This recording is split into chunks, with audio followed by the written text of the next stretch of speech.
King Saho yandibanga tuzanyira ku bwongo nga ekituufu nga wa NRM kubanga mutubonga naawe yali musaali nkuyimba oluyimba olwo era nga tayimba luyimba olwo tina aluyimba agenze kukola sente nga musanyufu muzeeyi n'amanyi n'agasirika nene newalabika yayimba nga olabira ddala akisegeeza ku mutima. Oli ku YouTube channel agaliwo tuula kalira emboozi egw'amakerenda. Kale weekend yennyini producer Didi oluvannyuma lw'okuba nti yavaayo emabega wali n'agenda maaso n'okuba nti ayanjula eri abantu n'abagamba banaye nafuna obulwadde obwakawuka akaleeta mukenenya but I'm strong era ngenda kubaawo nkirwanise kale nwane embeere ebijjirako ate era mukadde ke kamugenda kubeera nnyamba ku bantu okubawa information n'okulwana balaba baleme genda maaso nakubanga bafuna akawuka. Producer Didi abaddewo era akola interviews ez'enjawulo okuzaamu abavubuka amaanyi n'okubaleetera abo abatannagwa mu kyekimu kyeyagwamu obutakigwamu. Wabula wiiki eno twabadde awo nga video zitandise okuyita te Producer Didi afudde. Ennyini yabadde akirinamu omukono mumusuuliridde abalala mubawa mwatandika n'okuwona yazimba amatama yayitaani ono yagamba mwe recordingira mu kazigo Dr. Proper Dr. Proper mumuwadde sente mumuwa obuyambi yaze n'abagamba nti mulwadde nakola interview temwina kimumuwa agenda okulaba musiriikiridde agenda kufiira mu firimu ye n'agamba amabika alizati abantu bazirabako aye mulwadde tunanendabika ate kizibu omuntu okuvayo neyagamba nti ndi mulwadde nga simu kati mubadde mumugayaliridde temumuwa ssente mumuvuddeko mangu n'ayita ebbali ne bamubika kati interview temwazzeemu zikola ebigambo byange kati teyakoledde interview ku buliri bakoze interviews n'abantu mumuwe ku ssente ebigambo byange eri abantu oba ne producer Didi yennyini ekisookera ddala tumusaasira obukosefu bwalimu obulwadde bwafuuka very rapid bungi ate nga weebuli era abavaayo ne baatula be batono era njagala nnyo okugamba abantu nti n'okwatula okwo kugenda kufuuka old fashion. Ontegedde gweokuvaayo noyogera nti olina akawuka ka mukenenya bigenda bifuuka old fashion. Saagala nnyo kati tekikyakola nnyo mawulire one then two also kyetulina okutegeera nti okuvaayo noyogera nina akawuka ka siriimu kati in this era abantu balina nolowooza nti oli mugayaavu ekitali kituufu kubanga bumanyi obulwadde bubeera n'engeri abantu gye babufunamu oli ayinza nolowooza oli muki mugayaavu buki bugayaavu.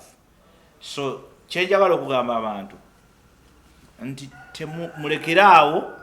first of all okweranga mulwane nnyo okulaba nti temufuna buki bulwadde ekyo kimu kuba this is serious, this is life. It is really between life and death. Then of course kirungi of course kirungi naye kugamba nti ate kiri better okubeera nga tomukola ki.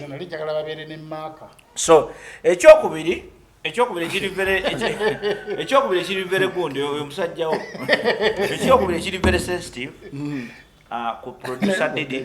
tukkirize nti tuddeyo tulabe obuzibu bwa Didi bwavaawo. Mulimu abantu mu Uganda be tulina okompensatinga ng'eggwanga nti teri kyabulabe nga kyetuyitamu ekyaleetera Didi obuzibu obwasookera ddala. Omusajja yafa n'okufa yali kimanya father Gundiro Kodo kwe kukozesa kyeki kye nagamba nti wano mu Uganda amateeka tugakozesa bye twagala ffe naye tetugaleka gokukola ki kukola ebyasi bya Didi ne batwala n'ebyuma bya studio ye omuntu yenna gwe basiba mu kkomera okyegedde ng'okoze omusango Bukenya ne bakwata ne bakuteeka mu kkomera tekitegeeza mbu emmotoka zo zolese ku Bukenya wali Bukenya Motors gundi Sura Motors tekitegeeza nti nazo zigola ki zitwalibwe kati bano bo kye baakola abakwata Didi bakwata Didi ne batwala ebyuma ng'abanoonya evidence mbu yakwata video y'obuseegu ne panado w'abasajja otegedde ne bakwata ebyuma ne bakwata buli kimu kyonna ekyali kimuwa ssente studio yonna ne bagikola ki ne bagimalawo. Remember bano abaana abakola studio ba Didi baba n'abaana abalala babeera awo nga bolaba Enobits baani nti Enobits ne baba taliiwo basa okuproducinga still one business nesigala kola ki ng'etambula. Kati bano kye baakola bakozesa amateeka ne babba ebintu bya Didi byonna ne babitwala. N'ayingira mu komera nga musajja mwavu n'abeera ebbanga n'asavinga n'avaayo ng'ebibyo byonna byonna tekuliwo kikola ki kiriwo. Ontegedde bulungi nnyo n'addayo ku zero. Okusiba tekitegeeza kuddayo ku zero, si kye kitegeeza. Ontegedde bulungi nnyo. Kakati abo bonna ba frustratinga Didi oyo gwolaba ekyokusatu yali amaze obufuna obulwadde simanyi biseere kuba yagamba nti ojjukira oluyimba lwa gundi panado w'abasajja walabako oluyimba olwo walaba oluyimba yenze panado w'abasajja naye nga olaba panado w'abasajja panado w'abasajja akola oluyimba lwali lwa buseegu yalukolanga egundi zifuluma ziti yagikolanga video demo nga yeyamba yes naye nga leka nkubulire bakola oluyimba kademu ne bateekako video naye nga ya 18 plus kati Didi ne bamukwata kozi demu yagiranga ng'asitama bwati nga waliwo ebintu kakati Didi ne bamutwalirawo mu kkomera faza lukodo we yali nga minisita wa mpisa ebiseera ebyo ekisinga okunakuwaza nti ebyakwasa Didi ne bimusibya ne bimuza emabega tu 00 kakati ate nedda tebikyaliwo kakati erwalero bye order of the day luli baali babiragira mu video nti panado w'abakyala kakati babiyimbira ddala nti enkudde oli n'agiyimba luli yeri yagiragwa mu video n'asiika kati ono yagiyimba nti yiino ontegedde and it is okay and this has been the way to go. Now we need to go back and accept 2 minutes tulina okuddayo ezo nyingi lwaki kale kozesa eyemu tulina okuddayo ku levu ekkiriza amazima ti amazima gali nti ebintu ebimu tetuleme byesibako ontegedde bulungi nnyo ebintu ebimu tetuleme byesibako amateeka bwe gaba tegakola mugaleke temwesiba ku mateeka kutandika kugakozesa mmwe bye mwagala nkubuulira wano ffe tuli mu bino ebintu bizinesi ey'okugamba ku bantu because abantu bagala bagambako ate nga bali mu bifo bya kugambwako. Waliwo ekisajja kyange bakiyita Kigundi bakiyita Kibedi. Kibedi ali mu kkomera. Kibedi okimanyi amaze mu kkomera emyezi 7 tewali amusuuliridde. Ebisente zigeze ku Kibedi zigula Kibedi omupya wuliriza teri amusuuliridde nti kyegeza kugamba how much money has been spent Kibedi sema jamu sete gabe ndio uzo musajja bwangu ne Kibedi wanadda n'alaba video uliriza kyegezako kugamba kiki uliriza kyegezako kugamba kiki emyezi 7 mu kkomera naye ng'ekimusibizza mbu alina baagugulana nabo naye kyasinza era this goes to the justice whatever it is. Ekkooti ye Buganda Road mulimu omukyala sijja kumwogera mannya olwaleero mulimu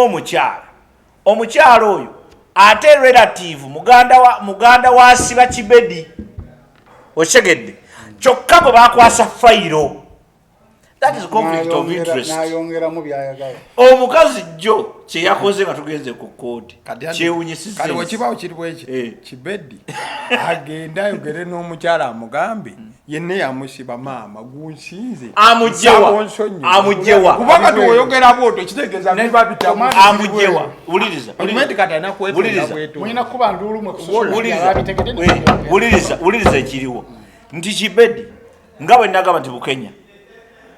oli wa police oba oli kale oli mu kooti kyokka ateze muganda Bukenya ate nakyo tukitegere ekimatisala gwa mukiga kibira ontegere bulungi kati there is a conflict of interest nti omukyala yazze emisinde ng'awulidde nti no Kibedi waliwo abaagala okumugjayo buli kimu kiwedde yazze emisinde n'ayingira office fayiro n'agiteekako how it got to that office we don't even know. Gochmanti Chibedi Jota yalabisako mu court. Like teyayimiddeko awo mu court bwatyo. Nenga yazze. Ne bagamba Chibedi tumuongezaayo kagenda kuzomeza 26 gw'omusanvu. Boy. Otegedde. Kaliro kwongera kawulira. Kati gwe mwachi kitegeeza ekyo. So kitegeeza nti wano mu Uganda amateeka oli asobola okukozesa etteeka okunyigiriza n'akwononera n'obulamu nga bakola Didi nti Didi kyeyakola kikyamu si kiwagira naye bameka abakikoze abatakoze eki abatafiiriddwako kitegeeza nti amateeka ge Uganda tegakolera wamu wabula ya sitamu kadi kinewunisiza nnyo wanti n'aleebeeta tugere kutokenda kale ngatukuda ngatumaliriza naye Bukenya Bukenya tasobola kuzira leero ne busobola ziba nga tagira beevu niyo ginoonya n'eriruta tujagenda omuwala waali yafuluma ekomera nze njagala vidiyo tujagenda kale ngatumaliriza weekend kuba mwaka final karate yena abikwata ku video n'abiraga eri yali video nga mbyola music video nego oli asitano kati nga mulimu party eyo uzeeko ogende kukiddako ngatumaza olaba AK47 yali nga akyali mulamu yakuba oluyimba bali baluyita galababo oba document oluyimba olwo lwalina video 2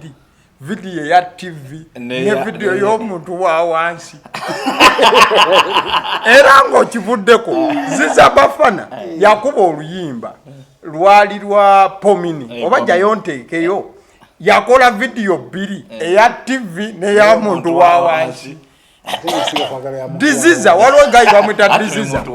bamwita diziza yali waka miliyoni yakubako naye oluyimba ebiseera ebyo yali waka binyonga gwali nakola video 2 eya TV ey'omuntu wa wansi naye oba kategedde ekyo kintu kize kyapeninga ng'era bagamba TV babeere ne baminisita zino ezaffe baziveeko era nga bagiwandikako explicit video not for media era abaana bamanyi n'okugira batulitirawo ennyimba okuzikuba era omwana bw'agiyitamu bw'ati n'agiyitamu aba n'agyeditinga mulumbi basiiga ne basiiga n'okugyeditingira ddala n'ajjamu era agyeditinga nagaffe era kyokola basobola oluyimba ewantu bukedde ewalade n'olulaba ku NBS nga lulalamu n'olulaba ku bukedde nga lulalamu ku social media nga kika n'olusaa ku Facebook n'ogamba nga kika wano wenjo olabira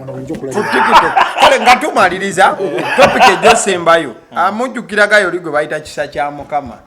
oli kisa amabina lwaki tomita lumu kisa kya Mukama ku Mukama teeka wiki weekend bulida kubanga akamenya kake kalina ekisa lwaki tomita kya Mukama weekend kisa weekend yangabina weekend kisa kubanga era akabina kisa kalabika everywhere mukumize simanyi bintu byogera nange sibimanyi weekend kisa yabadde agugulana ne mwana mulenzi King Saha namulabye ng'alimba mu bimu byayogeraga King Saha ennyumba gy'alina siye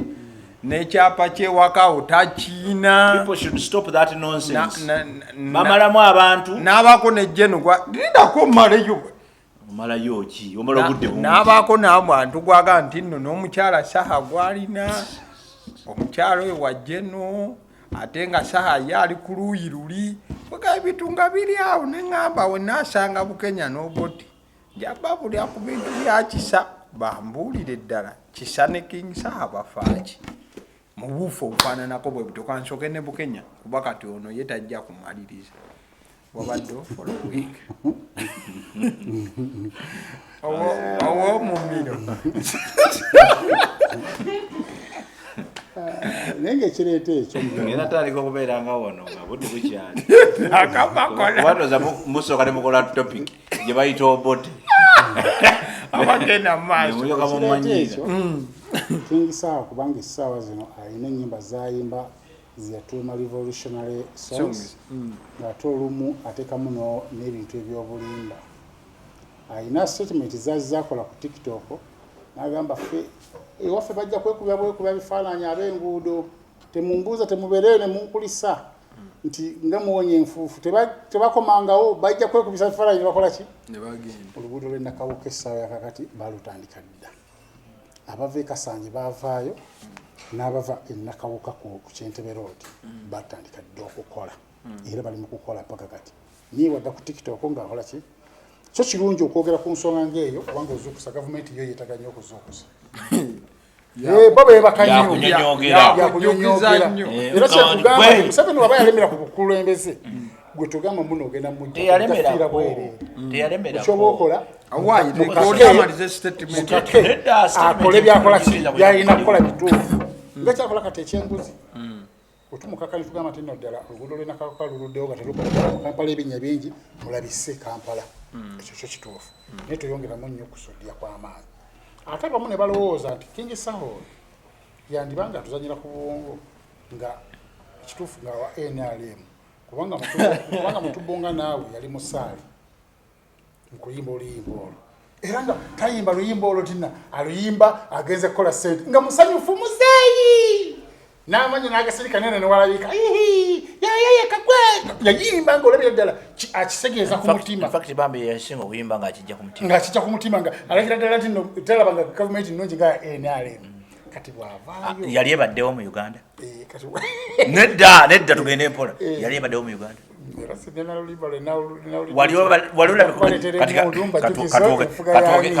katogereko amazima waliwo gavumenti okuva Uganda yali ebaddewo waliwo gavumenti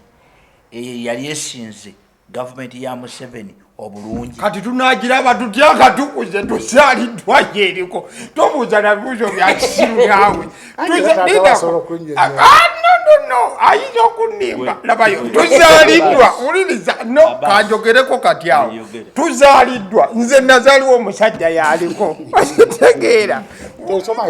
mukama mpe n'ekisa sifa ng'akyaliko naye kati ono ali mukutubuuze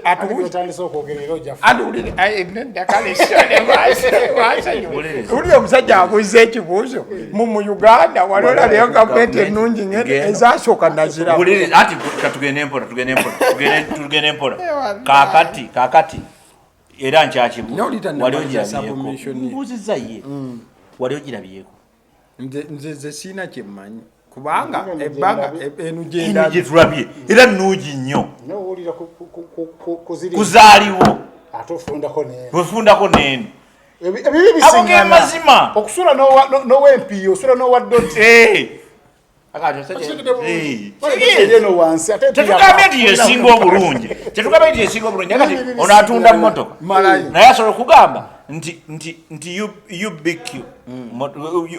oyinza okugamba nti eno emmotoka nkadde UAL eno UBB ontegedde zonna nkadde naye waakiri ofundako neyo ki malayo submission kati King Saha ngeri jali wa NRM oba toyogere ndate ntya yakonga asuuta Museveni osawa zino wavayo n'abanga akuba ku mutwe ng'era atambulira ku Bobi Wine ng'ate abantu manyi mu Uganda abantu banoonyereza nga bagamba nti omukyala gw'alina ewaka alina akakwate ku jeno ayinza okubanga si muwala we ayinza okuba nga yamwadoptinga naye ng'alina ki akakwate ate nga balaba n'ebyenfuna biddukira ku sipiidi kubanga sipiidi yo yasukka abasajja bayimbye n'ennyumba ezo batono nnyo abazirina ennyumba ng'eyo kati abantu bannayuganda bagasiba dotisi gwakujja n'ekirowoozo ekigamba kati oli mutubuzaabuza otuwagamba oyimba revolutionary songs ng'ate tulaba olina akakwate kooli tulaba ennyumba etuukira ku sipiidi wayimbako tubonga naawe ng'oli musanyufu nnyo nnyo nnyo ng'ekyoyimba okikka ku mutima n'olw'ensonga eyo oliyimba bannayuganda babuulire kituufu nze sagala kugamba nti nno kino kyekituufu ina tubuulira byogerwa ate nga bangi obasimba bwekyabikira tinza kuvaayo nange neŋŋamba teno wa balimba ennyumba yajezimbidde ate tulaba eri ku sipiidi abantu bayimbye ate gwe toyimba international nga bakenzo oyimba sente zaano ez'okusondereza ez'emikolo miliyoni 3 ku mbaga ate ng'olina ganga nnyingi bwe muli ebikoola bwe mufuwe ebikoola kati gugamba ota nti nno ozimba ennyumba mu sipiidi sonyiza okuba nga bannayuganda beboogera batuufu kisa kya mukama tetugambye nti ndo ye mutuufu atuukiridde kubanga naye alina ensobi zaakola kubanga omuntu yakera ku makya yeyambula akabina omusajja omukulu ng'alina abaana n'akomawo n'alimba nti muwala wange yabuze ngaisanda bakubulako tetuyinza kugamba nti nno ba 100% jjukira no mu Uganda omuntu yakyusa ku ddiini n'omuntu yagwako ku ddalu taba bujulizi mu kkooti tokkirizibwa tekete bulungi so kati submission yange tejjagge kuli kusukkawo nyaawo kireke zibina byogedde kirekedde bano babone bya byapasiza omundi babeta koti y'abantu babone yalimba abantu waddawo n'atunula obutambi bwo obw'emabega oba afuna atya obuvumu obugamba nti agenda kukomawo eddemu abyogere mugumu mwezi gumu avuddeko nabagambye mwaka esi gye tugenda amayogera ekintu kyakinyisa yakulira ku jjajjaawe omwana wa jjajja King Saha muzzukulu wa jjajja King Saha y'omu ku bayimbi bange benjagala ennyo nabalaba nga bajja era mbalabe obatuuse ekisookera ddala King Saha agenda osisinkana omuwala oyo we boogerako nga yatandika dda okuzimba dda namwa support bibaawo uliriza kitegeeza yalina ekirooto emyaka 10 kati weyafuna ono neggwera mu myaka 2 tekirina buzibu yalina ekirooto ontegedde bunyambako okumalayo emmotoka yange njala nnyo okozesa ebintu byetube bunyambako okumalayo emmotoka yange eba yange yatandika era ebeera mumanya gange abanyamba nekyapa ekirya kiba mumanya gono yatandika kisoma saha esente eziri ku nnyumba ennyingi kakati tetwagala nnyo okumalamu bantu maanyi Saha musajja mukozi Saha musajja mulimi Saha musajja mulunzi sente zo tazijja mu music mokka musajja mukubi wa buloka eziri ku nnyumba eyo personally nali ndabye ku nnyumba eyo nali ngenzeeyo ng'etandika butandisi ochekedde ebuloka kumpi nga kubanga buloka Saha ne boddayo mabega buloka eziri ku nnyumba ye yazeekubira oba bazeekubira sinti kyo bayaze nenga bonoga nti nagula ettaka lyange nenkubirako buloka nimirako ninako enkoko ninako biki ebuloka eziri okwo oyinza okubulwayo omuntu ye n'omu agamba nti Saha buloka yazigula ku nze ezazimba eki ennyumba eyo so njagala okukkiriza nti buli muntu mu nsi yeetaaga obuyambi naffe wantu twetaaga obuyambi ontegedde buli muntu yeetaaga buli muntu yeetaaga ki kati bwobeera n'omukazi ewakanga muli baavu nga naye talina kyayongerako n'ogenda n'ofuna omukazi alina sente oba togenze kwenda oba ogenze kukola genda mu maaso kakati mbadde kikyengezaako okugamba nti Saha wakati kati awo n'asanga omuntu ne bakwatagana naye nga Saha yalina ekirooto era nga weekiri kigazi bulungi nnyo amaka ge agalina ennyumba yagirina so sikkiriza saagala nnyo okuwuliriza muntu atamanyi na kumanya nti wano tebeeyambulirawo sisobola mujjako bujulizi ku nsonga nkulu ng'eyo because nze ate atisita ayogera naawe nali ndabe ku Saha mu maka ge ng'agazimba nali ndabe ku Saha ng'akubye buloka nali ndabe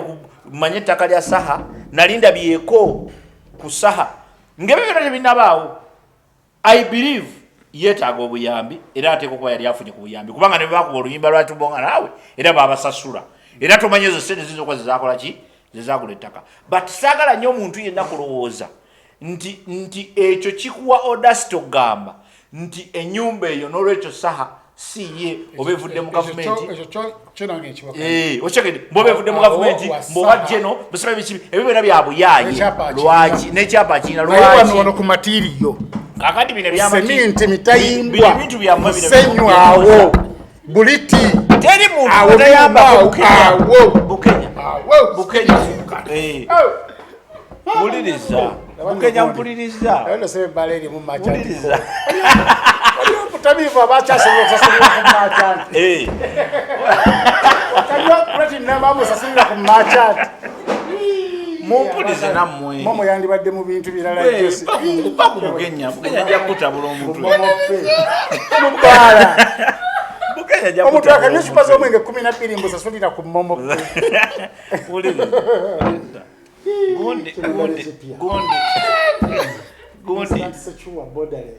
merchant ai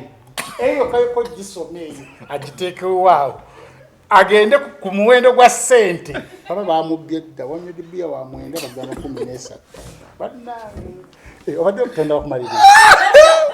naye akakiwulirako leero omanyi ono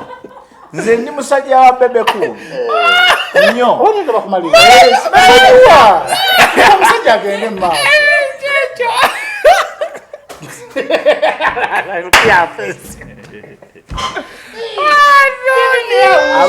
abatulaba ne muzzukulu wa jjajja ne Bukenya media Bukenya si wa buvunaanyizibwa omusumbuyi si wa buvunaanyizibwa kole submission Bukenya mweso anti ebalekeza abantu bamumanyi Bukenya kola submission kole submission y'obuvunaanyizibwa obadde ogamba King Saha badde nkugamba nti King Saha kabonero k'abavubuka abato abeeyiiza ne bakola sense okyegedde si kirungi gwe kuvaayo ku myaka gyo nga walemererwa n'okutegeera we bayambalira ne beeyambulira n'otandika okujevuna kyakoze ontegedde ng'oteekawo embeera nti gavumenti emuyambye ennyo gavumenti erina gwetayambye abakisa kya mukama basinza okufuna mu gavumenti essaawa eno oyo gwolaba yeeyambula bweyambuzi kakati RDC mulamba somanyi gundi deputy biki so kikyegezaako okulaga nti abantu bonna bayambiddwa naye bangi bafunye obuyambi ne batabukozesa nabukozesa buki bulungi let us appreciate Saka ku mbeera ye binze byesitakkiririzaamu ze polisi zaabwe ze bakozesa ez'ekibuli ez'okwagala ovuma abantu ez'okuzalawazaalawa biki nze that's where I have my problem but nga Saha he needs to be respected kyakoze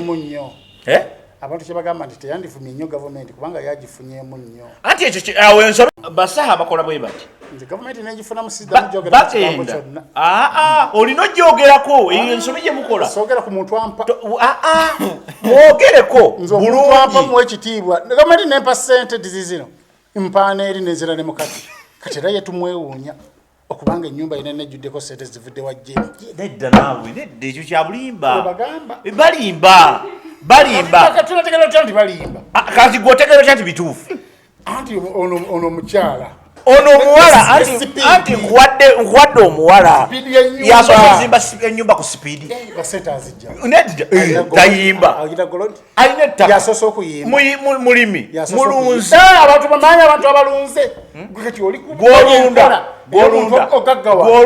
omanyi abantu abagagga bw'aba anyumya olugendo olw'obugagga anyumya byakola nga abantu babiraba nti omusajja tuli mu submission omusajja oyo yasiikanga paani kati bwasiika paani alina watuuka n'afuna ddiini nakuba milioni 2 oba kutta muntu oba kufera muntu ttaka tiwaliwo bya social media ezo n'azifuna kati natandika okugula amapuloti n'azimba kati bano abantu bo balowooza nti paani ono yavuddeukumbe wano wakati wano waliwo akantu ekyo kankikutereeze by the way let me put that very clear and that's actually kikyoyogeddeko kyembadde driving art nti kkiriza obagaana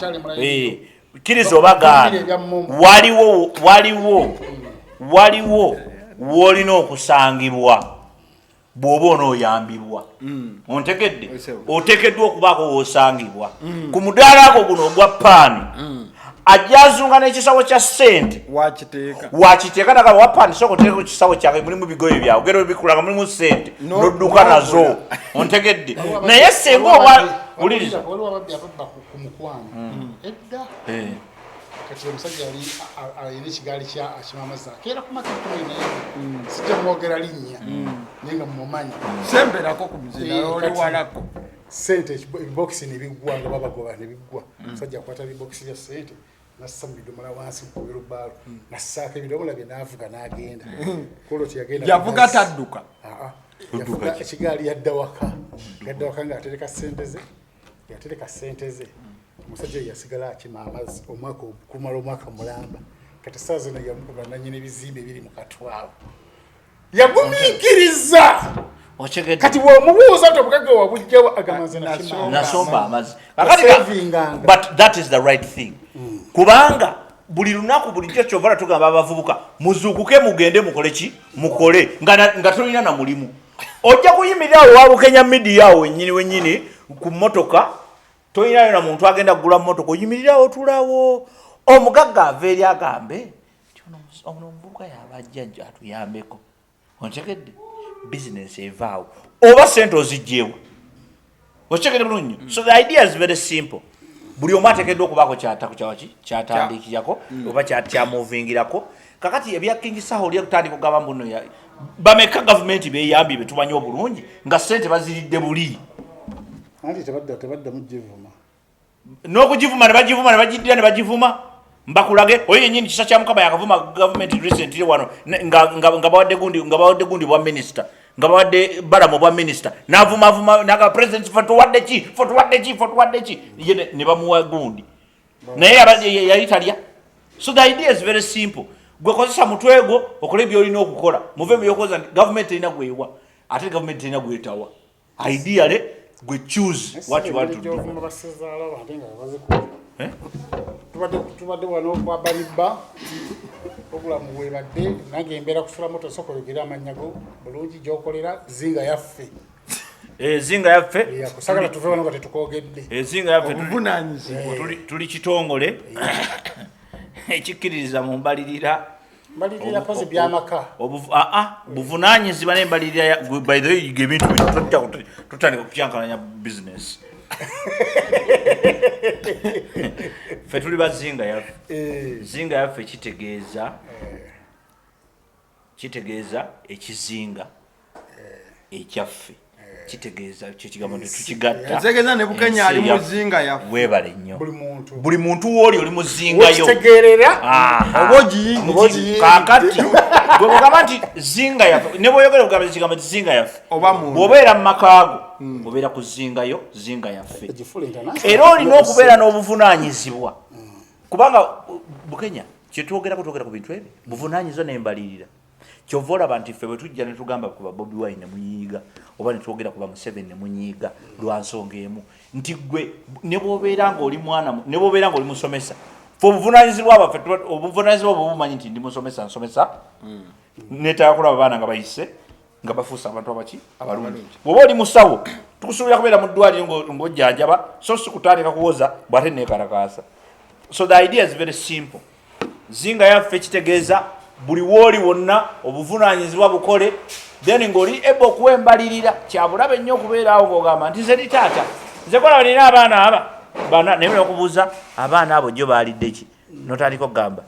bamama be bamanyi anti bonna bamama wanjawulo mama oli abenanasa noli kitegeeza nti tokoze obuvunaanyizibwa bwo n'embalirira tosobola gikwaki giwa ffe ekyo kyetuliko naye bwe tuba tusomesa ebintu bino tetubisomeseza mu kiraasi tetulina kiraasi roomuzi tubisomeseza mu mizanyo through art bino emizindalo tufuna akakisanga kano nga tetulina Bukenya nemwogera nemwecca ate tocca nga waliwo Bukenya omusajja Bukenya byonna ebintu abyonoonya abiyemu amazzi oba oleeta point n'agiwamu amazzi jjukira ono omuwagizi waki wankyukakyuka Bukenya enkyukakyuka tolina kyojagaza kuba wekyukira biba bitabusi tolaba enkofiira njagalayo kakofiira temuntunge nja kwambala ya bebekulu ye yampadde zize zintuuka akolera Makinde wali kusala Road Junction wetutundira emmotoka era kati wendaga ejangu okoleko naffe nenkujjukiza nti waliyo ne Success Estates and Events bo batunda ttaka mu bitundu by'Nakawuka eyo wetalire nnyo ebifo ng'ebyo Nakawuka Kasanje nga tebonna enguudo zigenda kukolebwa kubanga wakulaakulana ajja kuba tewagulika kati gwe mukisa gw'oyina okugula mu bifo ebyo nga tebinna kakati soko komeka koyogedde ku by'emmotoka zinga yaffe business endala gye tukola eya mmotoka nti ffe bwe tumala zigula waba Kenya ffe ogubaffe gwa kubatambuza tukutambuza wonna mu Uganda woyagala okgenda transport tulina drone ez'obuvunaanyizibwa nti bw'otuulamu si bye bino by'okufuutiika nga taxi drone etwala abantu 9 oba famire oba kiki oyagala jinji eyo sokuwumule tukutwala mu bifo eby'emirembe tugiyita zinga yaffe experience titukutwala ku zinga yaffe yonna n'oginyumirwa n'otegera waliwo abantu bangi abava ebweru eyo najja kuno manyi abantu bamanyi ebifo bibiri byokka ebyokulambula jinja ndowooza bamanyi jinja naye so nga ate Uganda erimu ebintu bingi ebyokulambula abantu batawa budde so we can give you an experience nojja wano n'onyumirwa obulamu throughout kati enamba yo yazinga yaffe drone oli bw'aba nga ayagala okufuna entambula okuba ku namba ya simu 07 64 55 53 3 eyo ojja kuba oyogerera ddala n'abantu abatuufu oba ojja kuba oyogera nange actually Sula Motors omuntu akwetaze kubikwatagana n'emmotoka enamba 0779 21 21 41 n'oba oyagala success